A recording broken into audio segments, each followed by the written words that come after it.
Hello, good evening and welcome. We are outside the Bunkers Hill Inn after a Panthers game in which absolutely nothing interesting happened, and we don't really need to talk about it, actually. In fact, no, I'm totally kidding. I'm totally joking. We really do need to talk about what just happened. For anybody who's not aware, what just happened is the Panthers have beat Finnish side TPS Turk-who 2-0. Michael Garnett getting man of the match for a shutout. And interestingly collected by Josh Shallow. We'll discuss that one later. Paul, we'll come to you first. What the heck? well, yeah, exactly. I know you just said it, but we've just beaten a Finnish team we've just beaten a Finnish team, but we've shut them out. They had twice as many shots as we did. Three times. Mass was never my strong point. But you know, we deserved it. You know, I'm still a bit shocked. I'm a bit speechless. Talk to somebody else. I'm not sure anybody else has really got. Ant's got no voice. Adams gets it not far behind him. Aaron, we'll come to you while the other two. While the other two recover a little bit, because you've always got something to say, Aaron. Anyway. Aaron Lord is on the podcast. Aaron Lord has actually made his way down to the Bunkers Hill, especially to be on this podcast. So thank you very much, Aaron, and give us a game summary from your point of view. No, I agree with what Paul kind of just said in the sense of we deserved it. You know, in the sense, I think you've just got to give massive shout out to certain areas of how we played tonight. PK absolutely outstanding. Was under a lot of pressure a lot of times. 5 on 3 at one point. A lot of penalty kills. I think the way that Corey called that time out was just perfect, and I think the crowd reacted to that. But we wasn't afraid. It looked like, easy in tonight's situation, we could have, froze a little bit, and players could have, gone into their shell a little bit, but they didn't, and we raised our game. And I think you have to say about the Finnish side is the fact that I think what was obvious for me was they've obviously seen us play a physical game against, the previous two sides in Mountfield and Bern, and they tried to play very physical for us, but we didn't back down from that. And there was a few dodgy calls in my eyes, but it goes back to the PK. It's unreal, really, because I remember when me, Jono, and Paul did a. I don't think it was a podcast, but it might have been when we did the YouTube shows, and we just beat Hamburg. So you're going like 4 years ago, and for us then it was utterly amazing. And it just feels now that we're just building blocks. We are building so many blocks where we're having the same sort of conversation where it's utterly amazing because we've broken history. But this is on another level. It is on another level because we've won 4 games out of 5. Top of the group, and apart from the first game against Bern, we've not been outplayed. And we're talking about the Nottingham Panthers, who we, in the past, let's be honest, have slagged off against playing poorly against Edinburgh Capitals as well. But, it's unreal, and it's just amazing. And, long may it continue, because it sounds crazy, but whoever we get next time in the knockout stages, yeah, that's right, Tina, in the knockout stages. In the knockout stages. Yeah, I think we've got a chance, and I don't even know who it is. Yeah, I mean, but going back to what Aaron says, about that Hamburg game. We came out that Hamburg game going, what have we just done? We almost felt like we'd fluked it.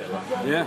But this time round, against Bern, against Mountfield, never felt that way. It felt like we deserved to win. I think at times we were outplayed tonight. There are times where I'd hate to see the possession stats because they were all over us that last sort of 5-10 minutes. It was times like, well, Garnett's got to make a save, otherwise we're never going to get a whistle. But the only thing I do want to say is Saturday's going to be rubbish, isn't it? Well, it's a good job it's against the Steelers, isn't it, really? Because I think that there's probably very few teams in the Elite League we could be playing this weekend to get it to that sort of level. Ant, I'll come to you. We'll just talk. Close. yeah, we'll hold it very close. I might have to whisper. Ant, I just wanted to touch on the thing that really buoyed the Panthers, I think, which was the 2 quick goals. Shallow with incredible hands and Mokshantsev with an insane level of skill. Just talk about them for a minute. It's a family-friendly podcast, isn't it? Yes, okay, it is. right. I won't say what I won't say what I said after that second goal went in. Then, You know what? I can't actually even remember the Shala goal because of the Mokshansev goal was that good. It was that good. And to get those 2 quick goals, and like everybody's been saying, oh yeah, we deserve to win and what have you. We defended like absolute heroes tonight. But they were the better team for 58 minutes. That last 2-minute period in the second period, which has been our downfall this year and previous years before that, that second period, that last 2 minutes won us that. And oh my word, what a feeling. We're dancing on the CHL ceiling. Dear. Now that is one of my... Yes, I went there. Yes, I went there. That is unreal. Yeah. Adam can remember the first goal. Yes, yeah. Well, I feel like there's a story behind that, so I'm going to ask why. Because Paul fell over, celebrating wildly, totally lost his feet, gravity was disabled for a second, and Paul was right sprawling on the floor. Sorry, I embellished that a little bit. I maybe embellished that a touch. So I'm having a week off though. we'll come back to the game. We'll take the mick out of Paul a bit later on. You know, come back, Paul. Come back, please. Bye, Paul. Just another note. One thing I personally noticed throughout the game was the absolute commitment to blocking shots. Mike Garnett said something about that on the games night when I interviewed him. He said that was going to be key, and it looks like he was right. Absolutely. Steve Lee must have worn about a dozen shots tonight. Absolutely legendary captainship from Steve Lee tonight. He was unbelievable. But then everybody was. You know, everybody put such hard shift in. The hustle from every player and the forwards as well. You know, because the forwards had to do so much defensive work in their own zone. Everybody was playing every shift as if it was their last. 150% effort. You know, yeah, we're outplayed a lot tonight. You know, the shots on goal could testify to that. But There's only one stat that matters. There's only one stat that matters, and at the end of the day, you know, it says Panthers 2, Turk-who 0 on the scoreboard, and we're going through to the next group. And I tell you what, the players on the roster deserve so much credit, because at the start of this campaign, nobody gave us a prayer, myself included. I thought we might get a single win, and that'd make it a worthwhile campaign. But for them to actually go and do what they've done and win the games and beat Burn and beat Turk-who and beat Mountfield is just something off this planet in terms of an achievement, and everybody at the club should be really, really proud of that. Fair play, Corey. You've outcoached better. Well, you've outcoached better coaches on paper than you, and you know our players have outplayed better players than what we have on our roster. But the spirit and the togetherness that I've seen in these games has been second to none. So fair play, well done everybody, and we're history makers. Sorry, you wanted to say something? Yeah, I just wanted to touch on the Turk-who non-goal that was ruled out. Basically, the referee's whistle went for offside. Oh, entirely correct. Fantastic. Entirely correct. Fantastic. Best call I've seen in Fantastic ages. check from Mosey to do that. But I watched their players after that, and you could almost see them go. Their shoulders dropped and their heads dropped, and it was like, oh, typical, we've just bloody scored. I'm not allowed to say that, sorry, apologies. It is after 9 p.m.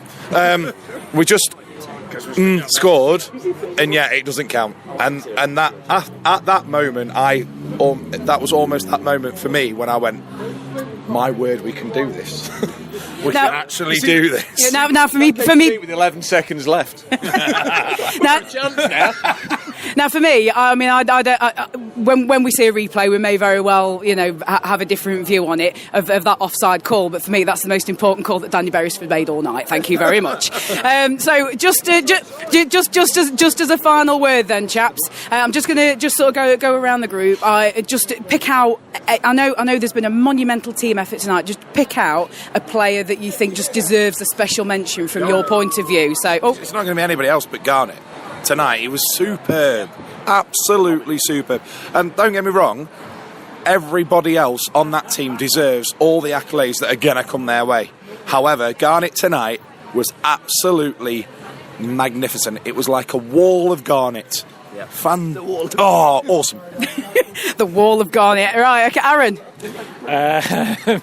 I mean, you can't really argue with what Ant just says, and I just think the next time Josh Shallow wins a man of the match, I think Garnet should maybe just skate up and celebrate it. One all, Josh, one all. And singing Tony Christie while he's doing it. I mean, I think to shut out obviously a quality side like Turk-who is amazing for him personally, but it's a whole team effort, and by team I include Corey and the coaches in that, because like I said a little bit earlier, the timeout call was perfect. I think the fact that it seemed to me, and I don't know what anybody else thinks, for getting the housing right, but we seem to be short shifting.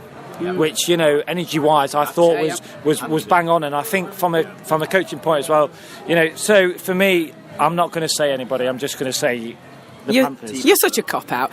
Paul. I mean, you can't argue with Garnet, even his little dance with about 30 seconds left as we clear the ball. And I think we're all doing that. Can you reenact it before? Come on, reenact it. If only there was. It's no good for a podcast. I'm only doing it for a camera. Phoenix from the Flames was a TV show. Yeah? But I mean, Mokshansev I thought was brilliant. Schaller had a good game. You could go on all night. Even Sam Gospel wore that out with a certain amount of aplomb. He might still look like one of the flumps, but yeah. I mean, it feels cheesy. Everybody gets a medal, saying the whole team, but it was quite good, really. Yeah, it weren't bad. Adam.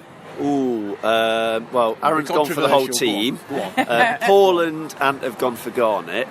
So I think I named everybody at once. Yeah, you did name everybody at one point. So you were edging your bets and covering all bases. I'm going to go for Boston. I'm going to go for the fans.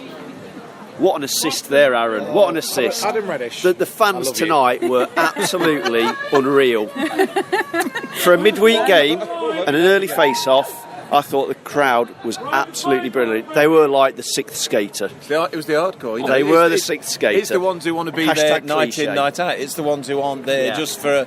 It's a night out. Let's go and pay 18 quid to buy over expensive awful beer. It just shows it's the ones who want to be there. It shows you that when the fans get into it, the players raise their game by another 25%. But the players have also got to give to get that. Yeah, it's a two-way thing. Chicken or the egg? Yeah. I'm not getting into philosophy.